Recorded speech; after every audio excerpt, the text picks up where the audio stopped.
the wasting of natural resources on planet Earth. This problem doesn't have an origin.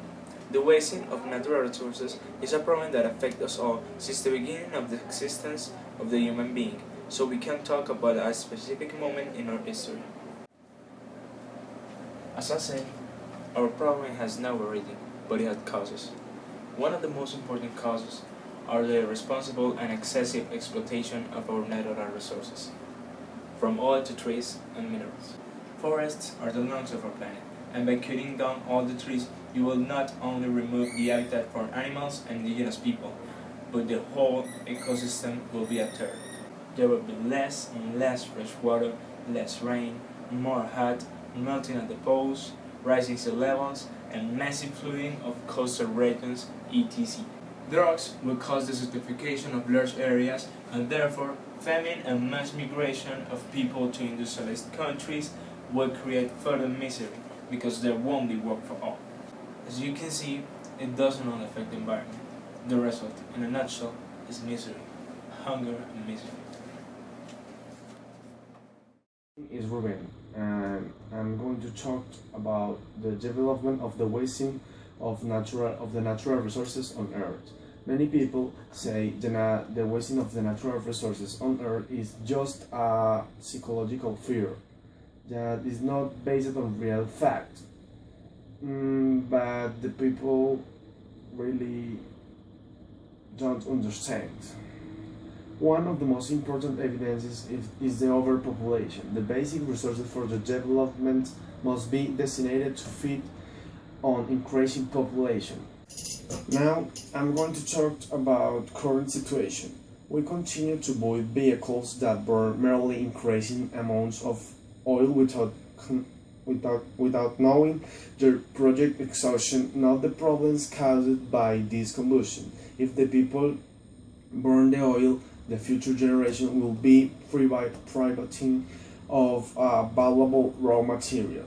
The wasting of the natural resources has become a very worrying reason and has led to the creation in 2009 of the International Renewable Energy Agency, IRENA.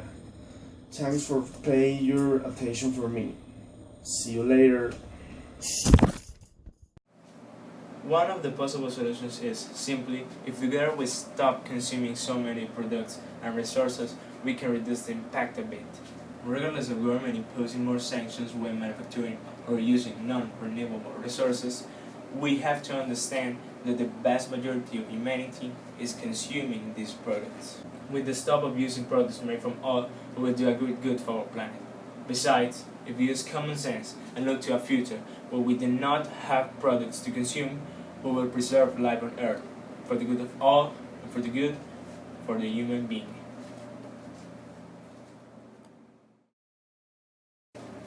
But hey, there's another possible solution.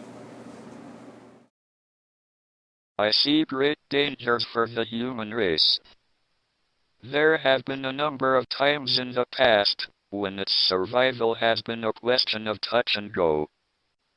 The Cuban Missile Crisis in 1963 was one of these.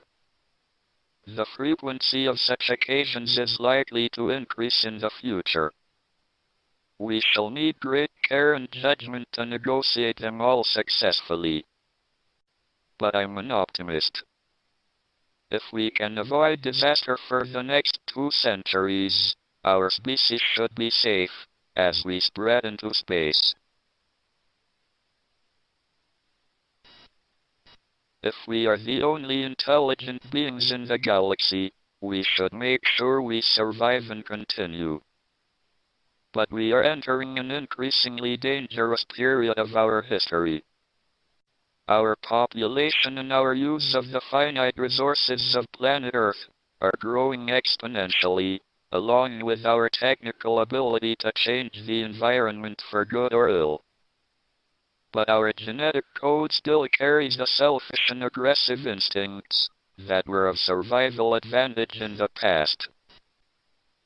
It will be difficult enough to avoid disaster in the next 100 years, let alone the next 1,000 or million.